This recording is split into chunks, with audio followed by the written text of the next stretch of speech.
Durante casi 1000 años, el castillo de Windsor ha sido el hogar de los reyes y reinas de Inglaterra.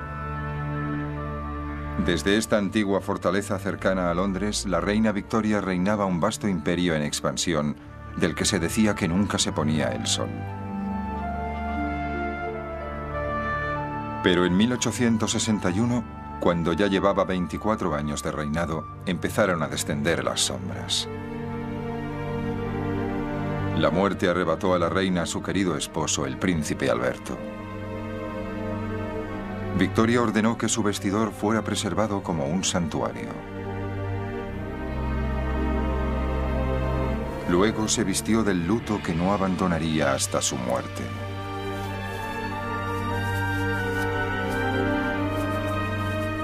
Pero la pérdida de Alberto tendría unas consecuencias más profundas.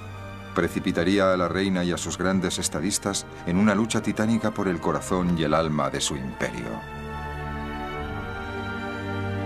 El Imperio Británico, el imperio de la reina Victoria, la cruzada moral.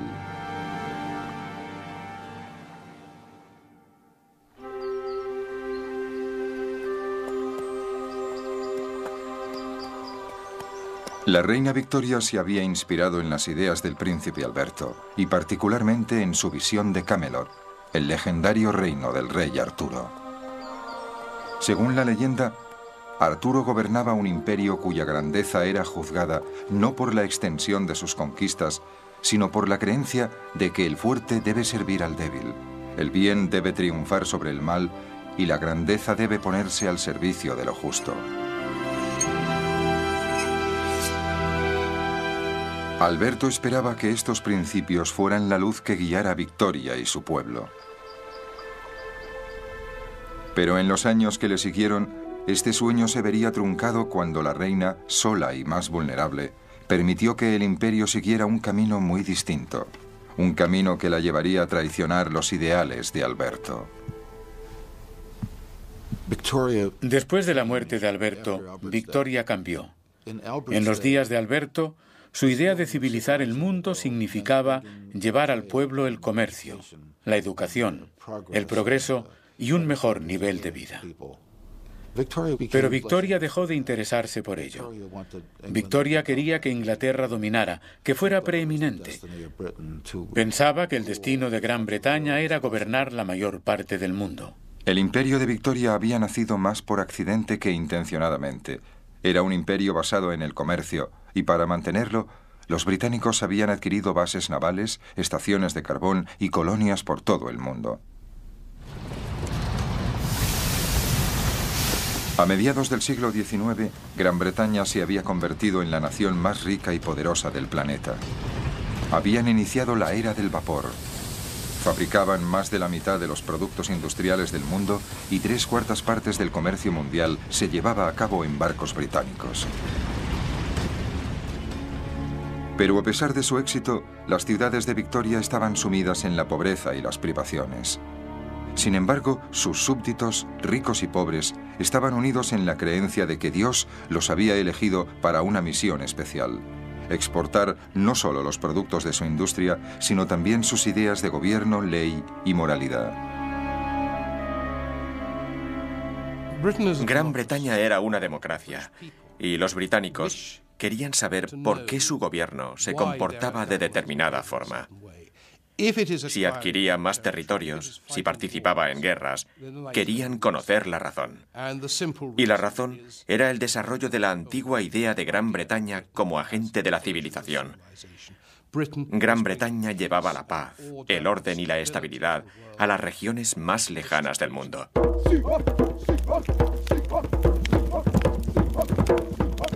En la mente victoriana, en ninguna parte la misión civilizadora era más apremiante o más peligrosa que en África. A mediados del siglo XIX, África era conocida como el continente negro, con su vasto interior aún no explorado por el hombre blanco. Los victorianos creían que era un lugar de dioses paganos, sacrificios de sangre y conflictos tribales.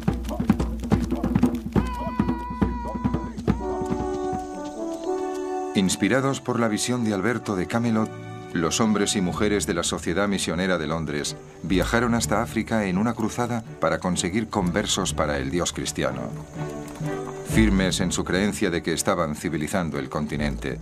Entre ellos había un hombre cuyos viajes al corazón de África le convertirían en el explorador más famoso de la era victoriana. Se llamaba David Livingstone, un escocés nacido en una familia de cristianos pobres pero apasionados. Trabajó en un molino de algodón desde los 10 años y se pagó los estudios en la Facultad de Medicina. Había oído decir que se podía ser médico misionero y se dijo, es lo que yo quiero ser. Su padre estaba en contra. Decía, médicos, solo piensan en sus honorarios. Pero él estaba entusiasmado con la idea de predicar el Evangelio. Y por el hecho de trabajar como médico y misionero, no solo se ocuparía de su espíritu, sino también de su cuerpo. Cuando Livingstone inició sus viajes, la principal posesión británica en África era un puerto de escala en el extremo sur de este vasto continente. El puerto de Ciudad del Cabo solo era una escala en el largo camino marítimo hasta India. El gobierno británico no estaba interesado en el interior, ya que se creía que solo eran miles de kilómetros de árido monte bajo. Pero cuando Livingstone viajó hacia el norte, hasta la gran meseta central del continente, descubrió otra África diferente. El escenario cambiaba dramáticamente del desierto a las verdes praderas, con altos árboles y exótica vida salvaje. Livingstone escribió abundantes notas, documentando la flora y fauna con todo lujo de detalles. Pero fue un encuentro menos agradable con la fauna local lo que le dio fama en Inglaterra.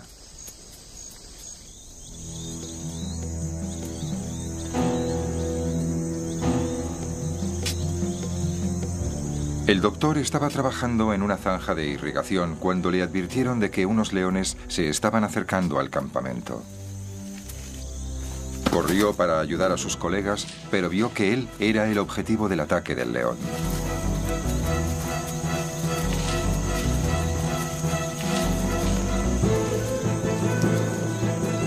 Logró efectuar un disparo, pero solo rozó a la bestia. El animal herido saltó. Un portador nativo le salvó la vida.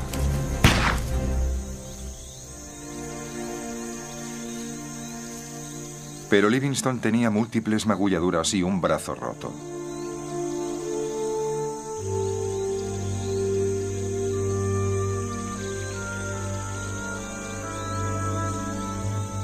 Fue una experiencia terrible. El brazo no solo estaba roto, estaba destrozado. A kilómetros de distancia de cualquier ayuda médica, Livingstone se trató sus propias heridas. Incluso consiguió insertar un tornillo en el hueso roto. Supongo que lo entablilló con ramas atadas al brazo. Y lo que no podría hacer él, se lo pediría a alguien diciendo, sujete esto, átelo así, o lo que fuera. Muy doloroso. Y por supuesto, es muy difícil reducir la fractura en buenas condiciones. Semanas más tarde, un colega médico vio asombrado la herida de Livingstone. Mostraba un gran valor, sagacidad, habilidad y resistencia que apenas se han superado en los anales del heroísmo. Tales historias, publicadas por Livingstone y otros, llegaban a un gran número de lectores tanto en Europa como en América. Los lectores se sentían inspirados no solo por el sentido de aventura, sino por la sensación de que participaban junto con los misioneros en una cruzada histórica. Los misioneros se veían a sí mismos como pioneros de la civilización. Eran como Livingstone, también podían ser exploradores. El otro valor de los misioneros era que conformaban un vínculo directo entre el imperio y la gente de la calle. En las iglesias se rezaba por ellos. Muchas iglesias y capillas contaban con sus propios misioneros que les envían noticias regularmente y a los que enviaban dinero.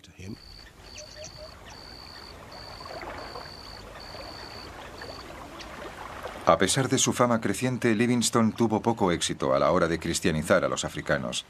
Solo se tiene noticia de una conversión, el bautismo de un jefe llamado Sechele. El problema era que el jefe Sechele tenía varias esposas, pero si iba a unirse a la iglesia solo podría tener una. Era un hombre muy sincero y apartó a sus otras esposas. Les dio regalos y les dijo: lo siento, me he convertido a esta nueva religión. Se convirtió al cristianismo.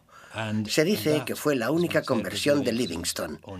Y también se dice que cayó en el camino porque al poco tiempo aceptó a una de sus antiguas esposas. Cuando el jefe cayó, Livingstone se sintió desolado, pero continuó su lucha por llevar la medicina y el cristianismo a África. Sufrió innumerables privaciones, calor, lluvia y barro. El miedo constante de ser atacado por animales o tribus hostiles, la deserción de sus propios hombres y las enfermedades.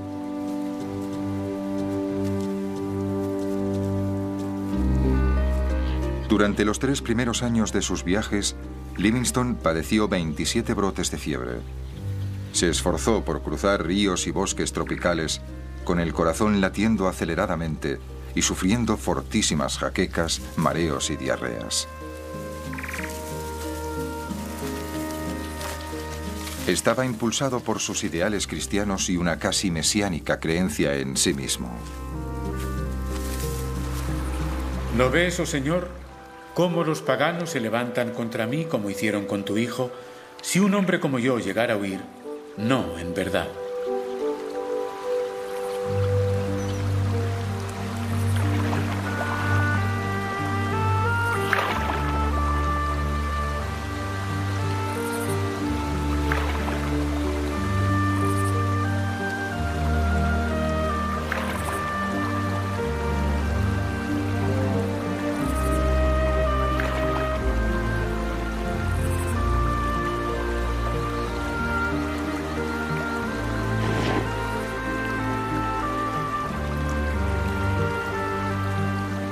Después de pasar 15 años explorando, Livingstone hizo su descubrimiento más espectacular.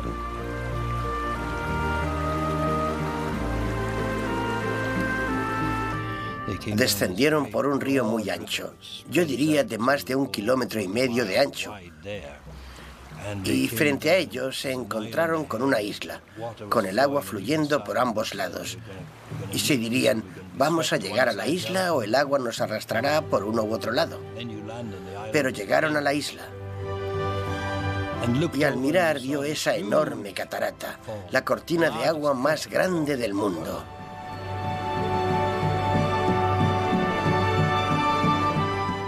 Estaba convencido de que era una maravilla de la naturaleza, de la creación de Dios. Dijo: los ángeles en sus vuelos habrán visto cosas así. Livingstone le dio el nombre de Cataratas Victoria en honor a su reina.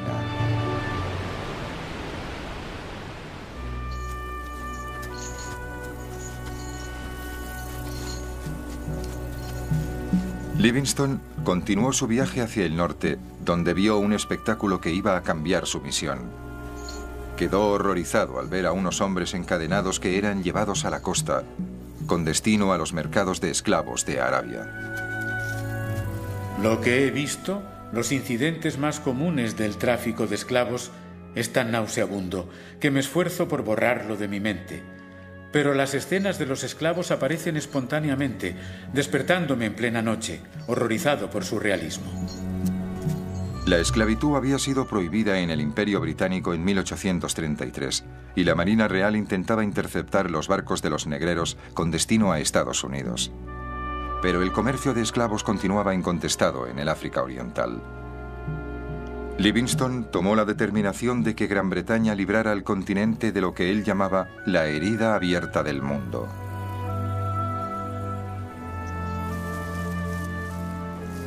Concluía diciendo que a los traficantes deberían ofrecérseles unas formas más aceptables de ganarse la vida, que África debía ser civilizada, no por la fuerza, sino por el comercio. Mi deseo es abrir un camino por África por el que pueda transitar la civilización y el cristianismo. Se dedicó a la exploración en un intento de encontrar una ruta al interior para el comercio británico. Cuando llegara el comercio, sin duda le seguiría la cruz, y con ella esperaba él la libertad y la justicia para el esclavizado pueblo africano.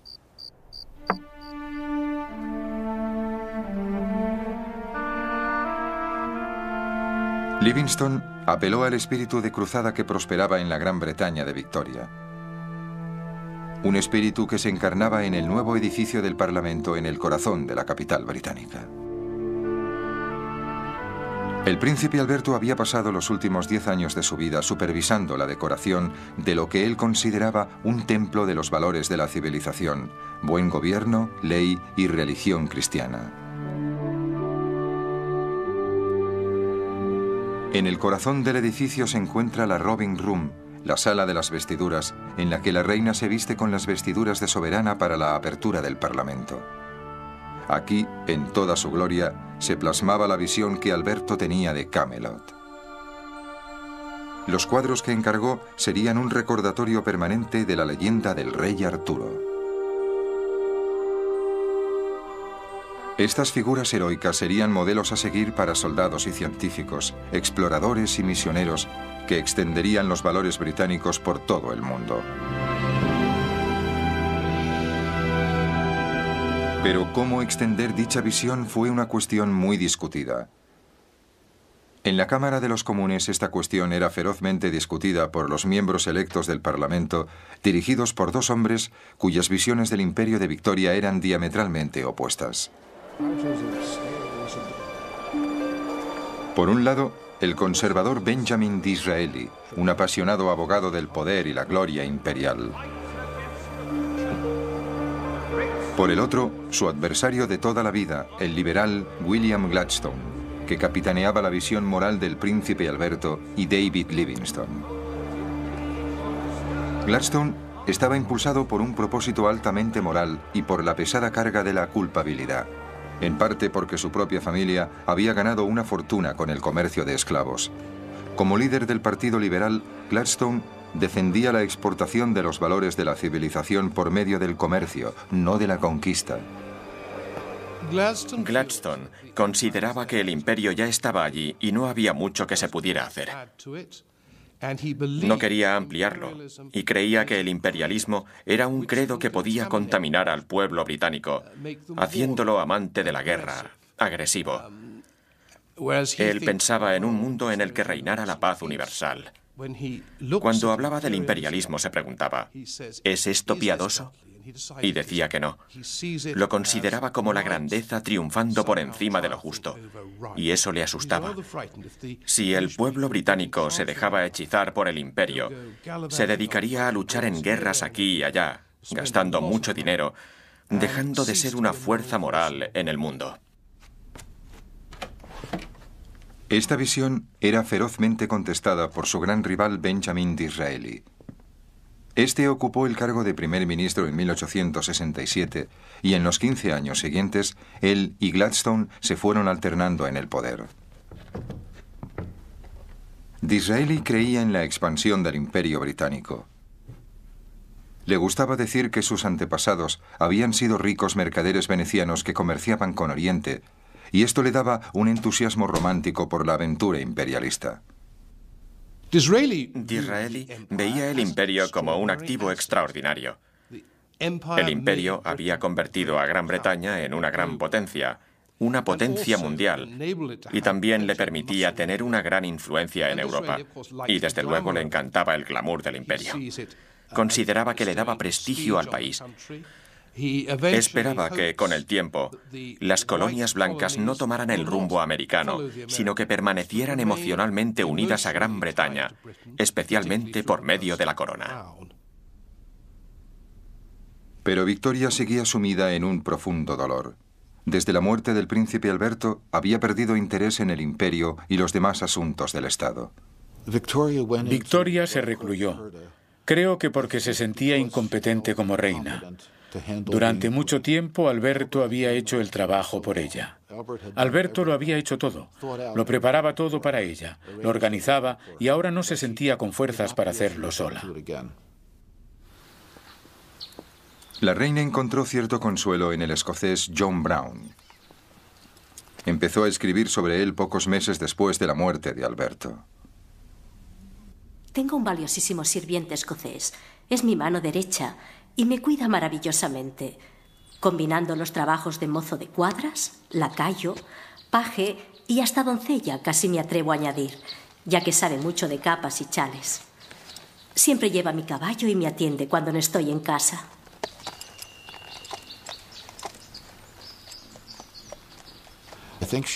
Creo que también disfrutaba de que la cogía entre sus brazos para que montara en su caballo y para que desmontara. Por primera vez desde Alberto, un hombre fuerte y fornido la estrechaba entre sus brazos. Creo que sexualmente no llegaron más lejos que eso, pero a ella le encantaba. Para consternación de su familia y su gobierno, la reina y su sirviente escocés llegaron a ser inseparables. Una sección de la prensa y el público la llamaban señora Brown, y su ausencia en los actos públicos era ampliamente condenada. Se publicaban caricaturas en los periódicos mostrando un trono vacío. También había editoriales sobre ello. ¿Por qué gastamos tanto dinero en mantener a la familia real? Porque la familia real era el símbolo del imperio y de Gran Bretaña. Y aquí no tenemos. Fue Disraeli quien reavivaría el interés de la reina en los asuntos públicos. Su relación con Victoria había empezado mal. Ella lo veía como un advenedizo, un oportunista, lo que los británicos llamarían un trepa. Pero Disraeli, con su considerable encanto, se propuso ganar su amistad. Sus comunicados oficiales dirigidos a ella estaban salpicados de rumores sociales e ingeniosas anécdotas. Parte del trabajo de Disraeli como primer ministro era redactar un informe para la reina de lo ocurrido en el Parlamento, así como en el gabinete.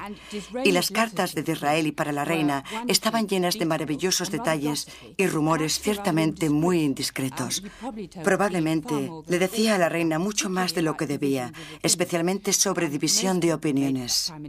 Mucha gente, los primeros ministros, redactan estas cartas muy breves y en tono muy oficial, pero las cartas de Disraeli para Victoria estaban llenas de declaraciones de afecto, amor y lealtad, muy empalagosas, pero a la reina Victoria le encantaban.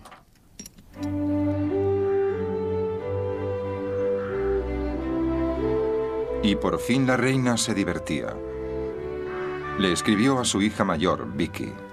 Los informes del señor Disraeli son como sus novelas, muy coloridos. Declaró que nunca había recibido cartas así y que nunca antes lo había sabido todo. Su actitud ante el advenedizo experimentó un cambio drástico. El señor Disraeli ha llegado a su elevado cargo gracias a su habilidad y a su temperamento maravillosamente feliz. Y solo tengo alabanzas para él. Ella le enviaba prímulas que recogía personalmente. A cambio, Disraeli le envió una colección de sus novelas. Victoria había publicado un libro, Recuerdos de sus días con el príncipe Alberto en su palacio en Escocia. Disraeli era muy bueno haciendo aquellos comentarios discretos que a la reina Victoria le gustaban.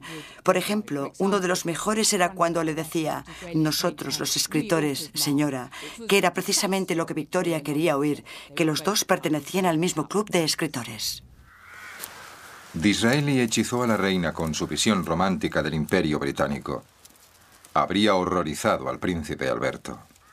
En el futuro, Victoria y Disraeli formarían una poderosa alianza de la causa imperial, pero tendría que pasar algún tiempo antes de que diera sus frutos. El primer mandato de Disraeli como primer ministro duró menos de un año. Cuando dejó el cargo, la reina tuvo que mandar llamar al líder de los liberales, Gladstone.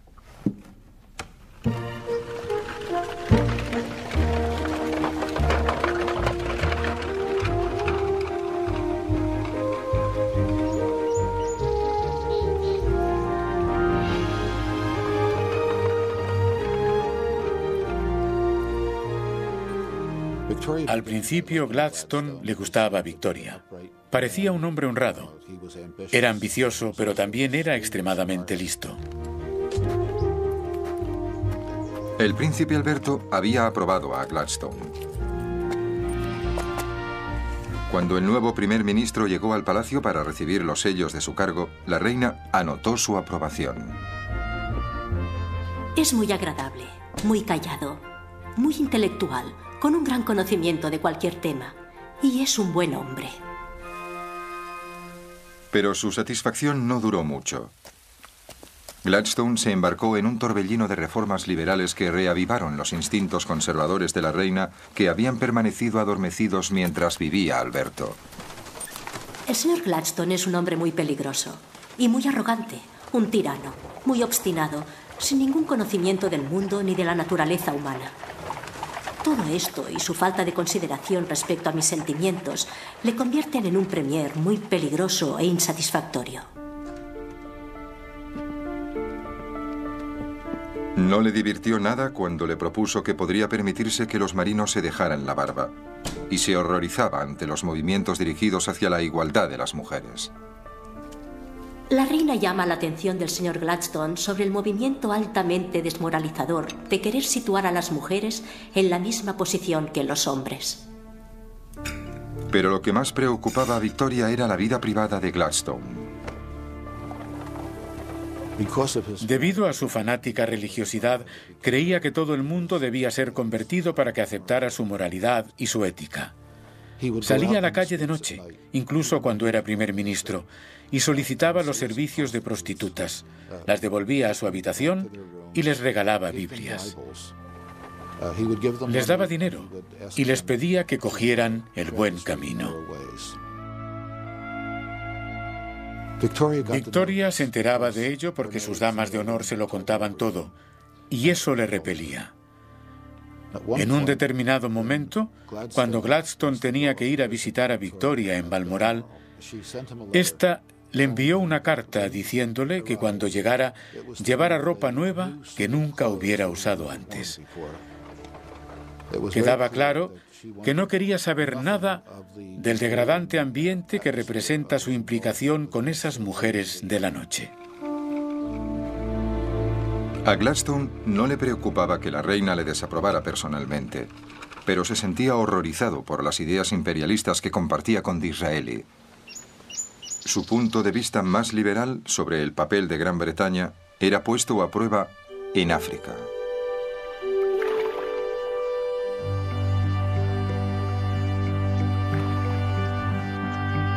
David Livingstone había vuelto a su continente negro.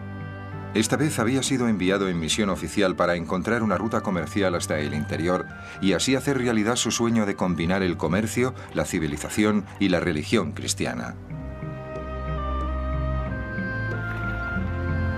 Con ese fin, recibió generosos fondos del gobierno británico y fue acompañado por 6 científicos británicos y su esposa Mary, también una devota misionera. Livingstone creía que el río Zambeze podría ser una gran vía fluvial para los productos industriales británicos. Pero mientras seguían el río, la expedición se encontró con peligrosos rápidos.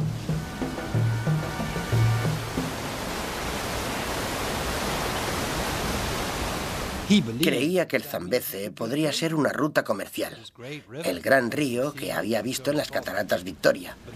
Pero cuando descendió por él, no pasó por un par de secciones. Tomó unos atajos. Era algo muy razonable porque así ahorró mucho tiempo. Pero esos atajos eran intransitables. Y eso es lo que descubrió la expedición por el Zambeze, que su esperanza de que esta fuera la gran vía hasta el centro de África era inviable. Livingstone se negó a admitir la derrota. Siguió su búsqueda de una ruta comercial, pero entonces la expedición se enfrentó a un peligro aún mayor.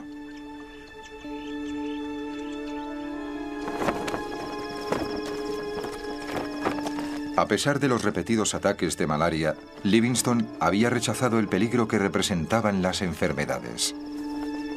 No percibo una mayor mortalidad entre los misioneros, hombres educados y prudentes que pueden, si quieren, adoptar las adecuadas medidas higiénicas. Pero este optimismo daría lugar a la tragedia.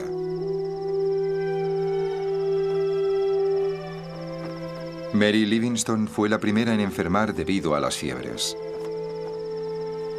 El 29 de abril de 1862, Livingstone escribió a su madre: Mi querida compañera, a quien he amado y apreciado tanto durante 18 años, ya está con Jesús. Fue una buena esposa, una buena madre y una buena cristiana. Siento un gran dolor y lloro amargas lágrimas.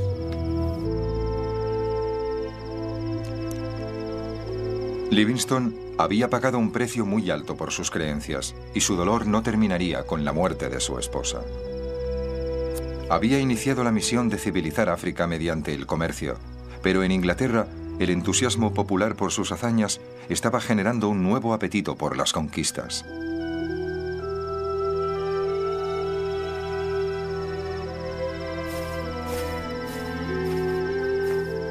La expedición de Livingstone había fracasado. Las enfermedades habían causado la muerte de 12 de sus compañeros y no había conseguido ninguno de sus objetivos. Livingstone fue llamado por el gobierno británico y regresó a Inglaterra para enfrentarse a mordaces ataques en la prensa. Nos prometió algodón, azúcar, índigo y no tenemos nada. Nos prometió comercio y no hay comercio. Nos prometió conversiones y no se ha conseguido ninguna. En una palabra, miles de libras aportadas por las universidades y por el gobierno solo han producido resultados negativos. Disraeli estaba de acuerdo en todo, y muy pronto vio la oportunidad de promover su propia visión del imperio.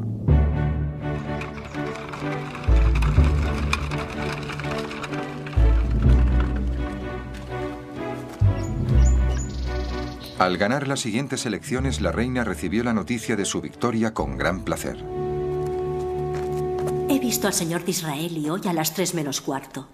Se inclinó y me besó la mano diciendo: prometo fidelidad a la más buena de las señoras. El hombre encantador y elocuente volvía a tener el poder, como una vez le confió a un amigo. Habrás oído decir que me llaman adulador, y es cierto. A todo el mundo le gusta que le adulen y cuando se trata de la realeza hay que emplearlo a grandes dosis. A Disraeli le encantaba estar en compañía de mujeres y sabía cómo adularlas. Creo que con la reina Victoria entendió que se encontraba sola y supo cómo seducirla y adularla. Y lo que es aún más importante, Disraeli consiguió animarla para que participara más activamente en los asuntos públicos. Como resultado de ello, la reina Victoria se convirtió en su aliada, especialmente cuando era primer ministro. Creo que eso fue absolutamente crucial para el éxito del gobierno de Disraeli. La monarquía le apoyaba. Disraeli se lanzó a incrementar el prestigio de Gran Bretaña y a extender el imperio de Victoria. Y al año de ser nombrado primer ministro, el destino le ofreció una gran oportunidad. Solo 5 años antes se había abierto a través del desierto egipcio el Canal de Suez.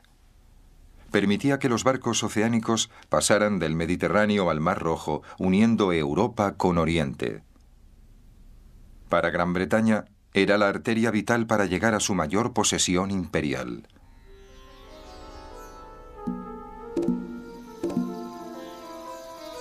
India, con 400 millones de habitantes, era el territorio más allá de los mares más grande que ningún imperio hubiera poseído. La reina lo llamaba la joya más preciada de su corona, y Disraeli temía que una potencia rival cortara la nueva arteria imperial.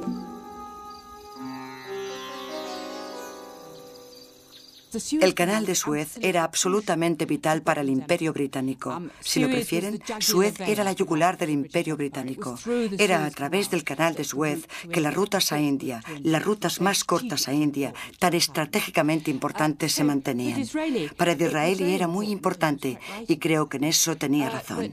Gran Bretaña debía controlar el Canal de Suez. Las acciones de la Compañía del Canal de Suez estaban en manos de unos inversores franceses y del gobernante de Egipto, el Khedive.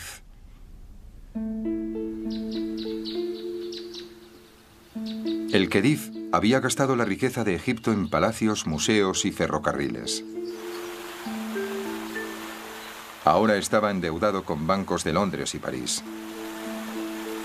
Parecía que el canal no pagaría dividendos hasta dentro de unos años y él necesita fondos desesperadamente. En 1875 hizo una oferta secreta a los británicos.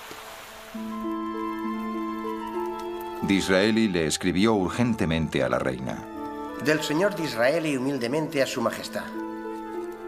El Khedive, a las puertas de la bancarrota, parece deseoso de desprenderse de sus acciones del Canal de Suez y ha comunicado confidencialmente: es un asunto de millones, por lo menos 4, pero es vital para la autoridad y poder de su majestad en este momento crítico en el que el canal debería pertenecer a Inglaterra. El Khedive dice que es absolutamente necesario que reciba 3 o 4 millones de libras esterlinas antes del 30 de este mes. Apenas tiempo para respirar, pero debe hacerse. La reina contestó al día siguiente enviándole un telegrama aprobando su decisión, pero admitiendo que sería difícil de organizar. Normalmente el Parlamento habría podido concederle un crédito al gobierno, pero había terminado el curso parlamentario y el consorcio francés ya había pujado por las acciones. Disraeli envió a su secretario privado a buscar ayuda a un viejo amigo. El barón Rothschild era el jefe de una gran familia de banqueros y uno de los hombres más ricos del mundo. El secretario le explicó que Disraeli necesitaba 4 millones de libras, el precio de las acciones del Khedive en el Canal de Suez. ¿Cuándo?, preguntó Rothschild. Mañana, respondió el secretario.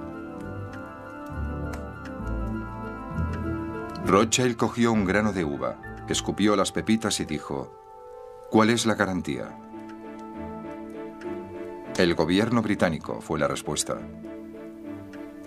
Los tendrá, dijo el barón. Disraeli escribió a la reina exultante: acaba de resolverse. Es suyo, señora. El gobierno francés ha sido superado y todas las acciones del Khedive son ahora suyas.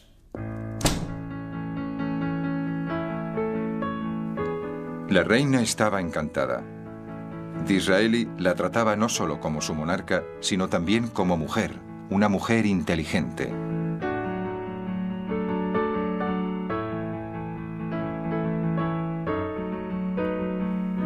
Cuando se cerró el acuerdo del canal, escribió en su diario: seguridad total para India. Algo extraordinario. El señor Disraeli ha dicho que mi apoyo ha sido de gran ayuda. Su mente es más despierta y su comprensión de las cosas, grandes y pequeñas, más rápida que la del señor Gladstone. Gladstone se oponía enérgicamente al acuerdo porque creía que arrastraría a Gran Bretaña a un mayor compromiso imperial. Tenía razón.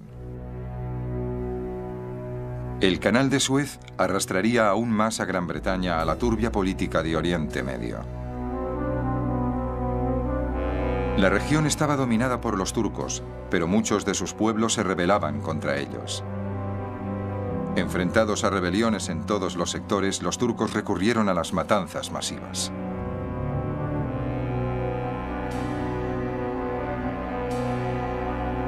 Rusia apoyaba a los rebeldes y Disraeli temía que el imperio turco se desmoronara, abriendo paso a los rusos para avanzar sobre el Canal de Suez. Por muy mal que trataran a sus súbditos, Disraeli consideraba que Gran Bretaña debería apoyar a los turcos. Pero Gladstone opinaba lo contrario. Ya no era el líder de los liberales. Se había retirado a su casa de campo, donde se relajaba talando árboles y ordenando sus ideas sobre Dios. Pero le horrorizaban las historias de las atrocidades turcas contra sus súbditos cristianos. Creía que había que poner fin al corrupto y a punto de desmoronarse imperio turco. Abandonó el hacha y cogió la pluma. No hay ni un solo caníbal en las islas de los mares del sur que no se sintiera indignado por la narración de lo que se ha hecho. Que los turcos terminen con sus abusos de la única forma posible, principalmente acabando con ellos. Su total desaparición, esta bendita liberación, es la única satisfacción que podemos hacer al recuerdo de las montañas y montañas de muertos, de la pureza violada de matronas, doncellas y niños.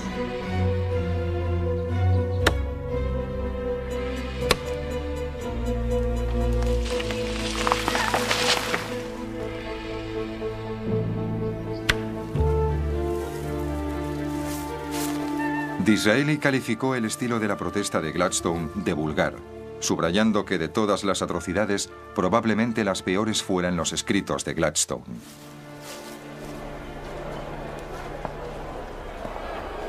Pero Gladstone había captado el sentir del pueblo y en la Cámara de los Comunes Disraeli se vio obligado a elegir mejor sus palabras. Nuestro deber en este momento crítico es mantener el imperio de Inglaterra. No aceptaremos ningún movimiento, aunque de momento pudiera proporcionar una cierta tranquilidad y una falsa prosperidad que ponga en peligro la existencia del imperio. Disraeli respaldó sus palabras con acciones. Cuando los rusos avanzaban hacia la capital turca, él envió una flota británica encabezada por el acorazado más poderoso del mundo, el HMS Devastation. La opinión pública se inclinó por Disraeli.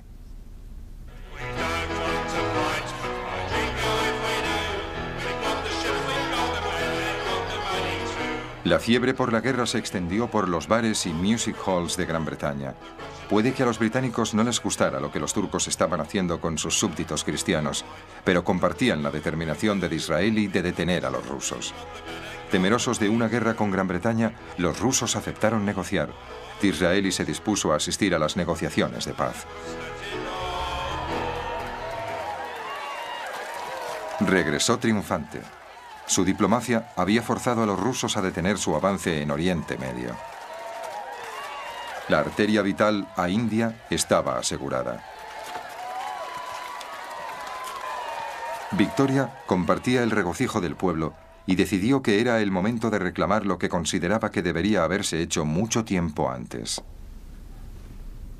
En las conversaciones corrientes muchas veces me llaman emperatriz de India.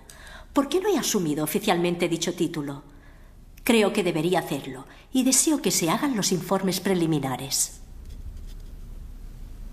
Disraeli presentó una propuesta al Parlamento para otorgarle a Victoria el título de Reina Emperatriz de India. Teatral, rimbombante y un disparate. Pero el título fue concedido y la reina estaba encantada. Expresó su gratitud nombrando conde a Disraeli. Le estaba profundamente agradecida a Disraeli por ello. Podría decirse que fue una forma de embellecer la monarquía británica. Y, al mismo tiempo, la reina adquirió un nuevo sentido de la responsabilidad. Se interesaba mucho más por India. Inmediatamente después de ser nombrada emperatriz, empezó a aprender indostánico.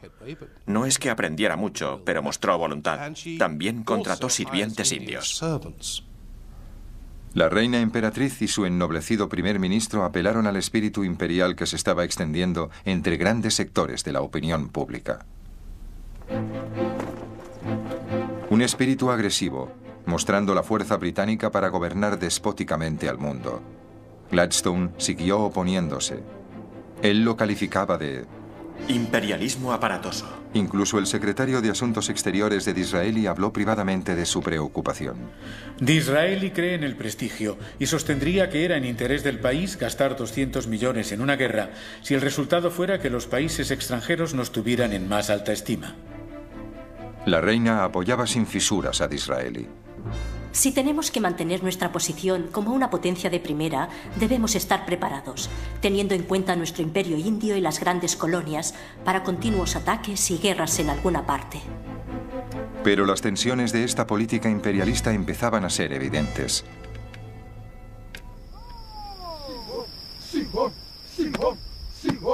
Las tropas británicas en el sur de África se habían encontrado con la nación de guerreros más poderosa del continente, los zulúes. En En la batalla de Isandlwana, 600 soldados fueron aniquilados. Se necesitaron 17.000 soldados británicos armados con los últimos avances en artillería para derrotar a un enemigo armado principalmente con lanzas. En Inglaterra, una poderosa voz se alzaba en protesta. Recuerden los derechos de los salvajes, como los llamamos. Recuerden la felicidad de su humilde hogar. Gladstone ya no controlaba el Parlamento, así que se dirigía directamente al pueblo británico. La santidad de la vida en los poblados es tan inviolable a ojos de Dios Todopoderoso como lo puede ser la suya. La fuerza de su oratoria atraía a las masas. 10.000 zulúes habían muerto, sostenía él. Por la sola ofensa de defenderse contra vuestra artillería, con sus cuerpos desnudos, sus hogares, sus casas, sus esposas, sus familias. Este es uno de los grandes misterios sobre Gladstone. ¿Cómo es que su oratoria era tan eficaz? Porque sus frases no eran tan buenas, aunque no se daba aires de superioridad con el público, sino todo lo contrario. Y conseguía captar su atención durante largos periodos de tiempo, 1 hora en los grandes mítines.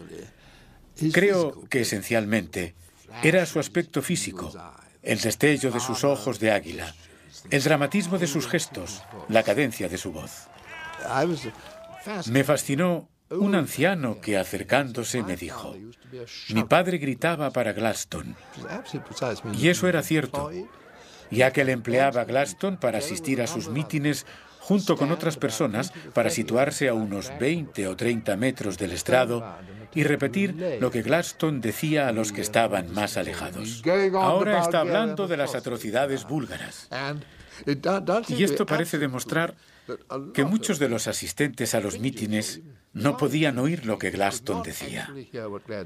Pero el hecho de que pudiera cautivar a un público de pie durante 1 hora y media, cuando en realidad no podían oír lo que decía, es el mayor tributo, creo yo, que se puede hacer a la fuerza de su presencia física. La reina estaba indignada, se quejaba en su diario. El señor Gladstone hace campaña como un orador americano, con violentos discursos. Pero para su sorpresa y consternación, Gladstone había tocado la fibra más popular. Una vez más, había apelado al sentido británico de la justicia y el juego limpio. Los liberales volvieron al poder con una amplia mayoría.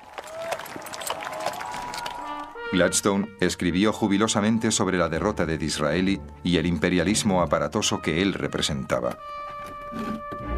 Es como la desaparición de un magnífico castillo en un romance italiano.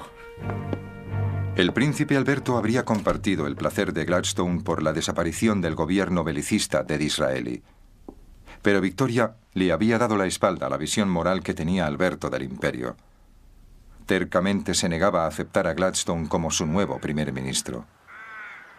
Le escribió a su secretaria privada: La reina preferiría abdicar antes que mandar llamar o establecer cualquier comunicación con ese agitador medio loco que pronto lo echaría todo a perder y se convertiría en un dictador. Otros que no sean ella, que se sometan a su gobierno democrático, pero no la reina. Pero era una reina constitucional y tenía que someterse. Gladstone volvió al poder determinado a cambiar la política imperialista de Disraeli. Se puso a trabajar para conseguir el autogobierno para Irlanda. Luchó para que se nombraran más jueces indios y asegurar que los ingleses ya no podrían negarse a comparecer ante ellos.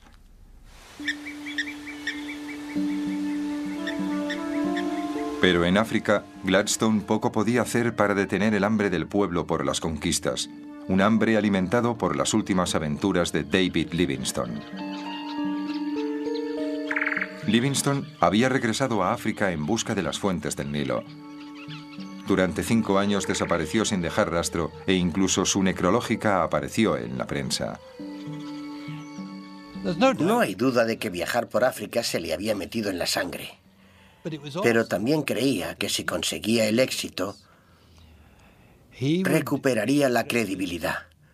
Demostraría ser la persona que había explorado y encontrado las fuentes del Nilo. Y eso daría credibilidad a sus puntos de vista sobre la esclavitud y el desarrollo de África hasta el cristianismo por medio del comercio. Pero en ese momento estaba realmente enfermo. Sangraba, sufría ataques de malaria y disentería. Tenía hemorroides. Era un hombre muy enfermo. Un periodista, Henry Morton Stanley, fue enviado a África por un periódico americano con la orden de encontrar al misionero perdido. Stanley se abrió paso entre tribus en guerra, impulsado por los rumores de gente que decía haber visto a Livingstone. Pasados 7 meses, por fin encontró el remoto puesto comercial situado en el interior.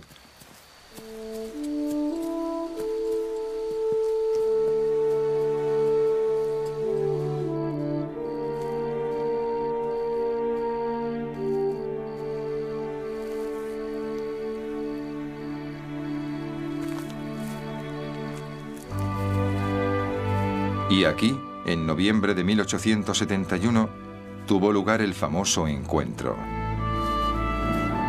¿El doctor Livingstone, supongo? Tanto si las inmortales palabras fueron reales o producto de la ficción, Stanley había encontrado a su hombre. La noticia recorrió el mundo.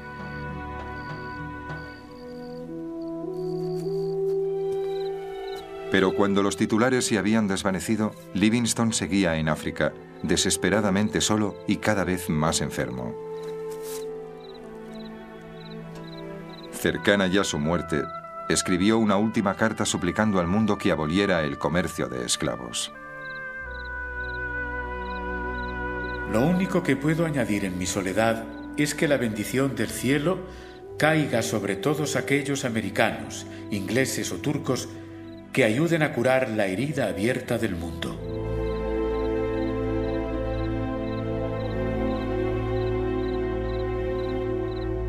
En la noche del 30 de abril de 1873, falleció David Livingstone. Su cuerpo fue envuelto en un sudario de corteza de árbol y calicó para realizar el largo viaje hacia Inglaterra. Pero antes, los sirvientes de Livingstone le extirparon el corazón y lo enterraron bajo un árbol para que siempre permaneciera en África.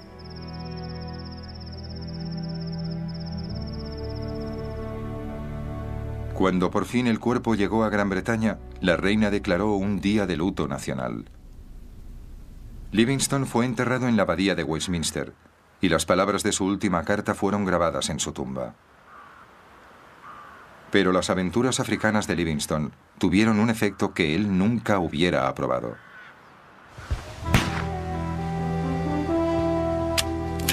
La entrada en el continente negro de misioneros, comerciantes y exploradores dio inicio a una carrera colonial que sería conocida como la lucha interimperialista por África.